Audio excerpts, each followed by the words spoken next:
แ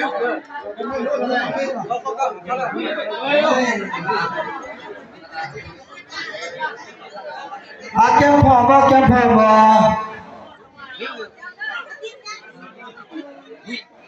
แล้วแม่ที่ว่าให้ได้ดึงไปแล้วนะห้ามวางเสื้อคนเดียวนะก็ค่อยว่ากันได้ถ้าเอาเสียว่าสั้นๆ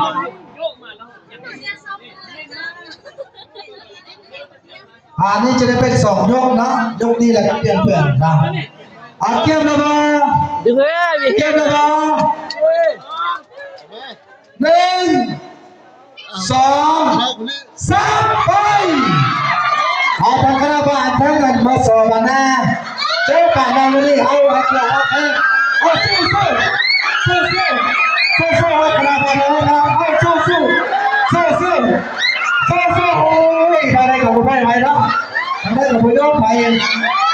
สู้เลยนะสู้